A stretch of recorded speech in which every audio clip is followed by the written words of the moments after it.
Boneless chicken ধুয়ে পরিষ্কার করে রেখেছি। ম্যারিনেশনের জন্য প্রথমে দিচ্ছি নুন, আদা রসুন বাটা আর দিচ্ছি একটু সয়া সস। এগুলো দিয়ে চিকেনটাকে ভালো করে মাখিয়ে নিচ্ছি। তারপরে ঢাকা দিয়ে 1 ঘন্টার জন্য রেখে দিলাম। পেঁয়াজ, capsicum, red yellow bell pepper, কাঁচা লঙ্কা, পেঁয়াজ পাতা লাগছে, আদা রসুন বাটা, টমেটো সস এবং সয়া সস। চিকেনটাকে এবার পকোড়া ভাজার জন্য দিচ্ছি একটু নুন, একটু সামান্য ময়দা, একটু কর্নফ্লাওয়ার আর একটা ডিম। এগুলো দিয়ে ভালো করে চিকেনটাকে মেখে নিচ্ছি। ভালো করে মাখা হয়ে গেলে কড়াই বসিয়ে তেল দিলাম। এবারে একটা প্লেটে ময়দা ও কর্নফ্লাওয়ার নিয়ে তাতে চিকেনগুলোকে একটু মাখিয়ে গরম তেলে ছেড়ে দেব।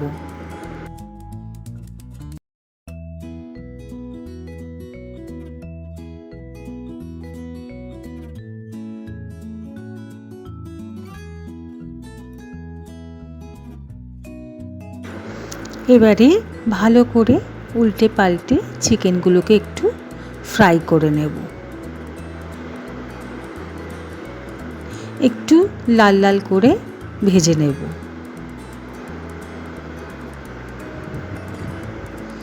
ভালো করে ভাজা হয়ে গেলে এবারে অন্য একটি প্লেটে সেগুলোকে তুলে নিচ্ছি।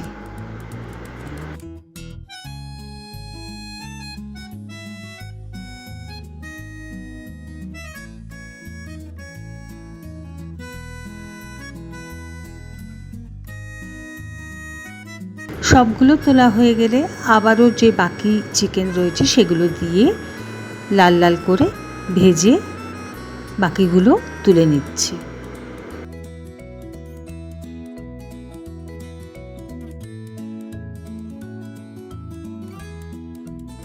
এবারে ওই তেলে কেটে রাখা পেঁয়াজ, ক্যাপসিকাম, বেল পেপার সব দিয়ে দিলাম। দিয়ে একটু ভাজা ভাজা করে নেব।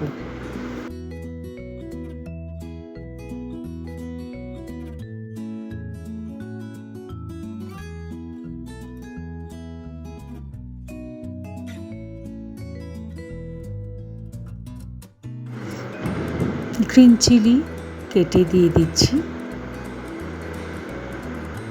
সবজিগুলোকে খুব বেশি ভাজা করব না, যাতে বেশি নরম হয়ে যায়। একটু নাড়াচাড়া করে এবারে মাঝখানে একটু জায়গা করে সেখানে আদা রসুন পেস্ট দিয়ে দিচ্ছি। উপর থেকে একটু নুন ছড়িয়ে দিচ্ছি।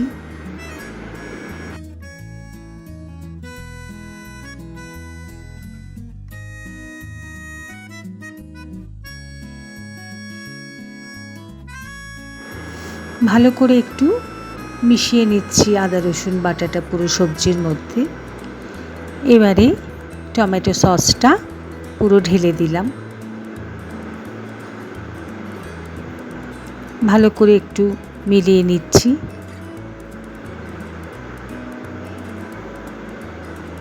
এবারে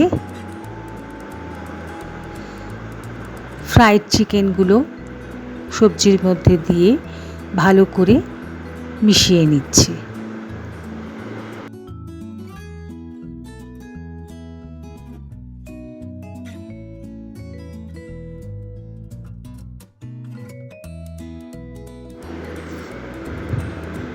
ভালো করে একটু মিশিয়ে নেওয়ার পর উপর থেকে সয়া সসটা দিয়ে দিচ্ছি। সয়া সসটার পরিমাণ একটু বেশি দেব, যাতে কালারটা পুরোপুরি চেঞ্জ হয়ে যায়।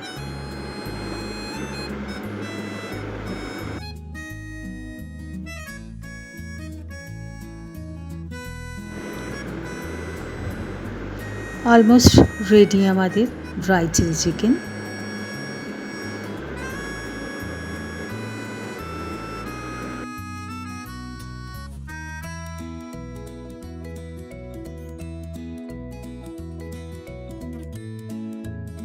বাড়িতে কোনো গেস্ট এলে অথবা ঘরোয়া কোনো অনুষ্ঠানে স্টার্টার হিসেবে এইরকম একটা ড্রাই চিলি চিকেন রাখা যেতেই পারে।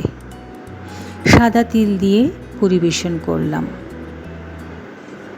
ভিডিওটা ভালো লাগলে একটা লাইক, শেয়ার আর সাবস্ক্রাইব করে দেবেন। ধন্যবাদ।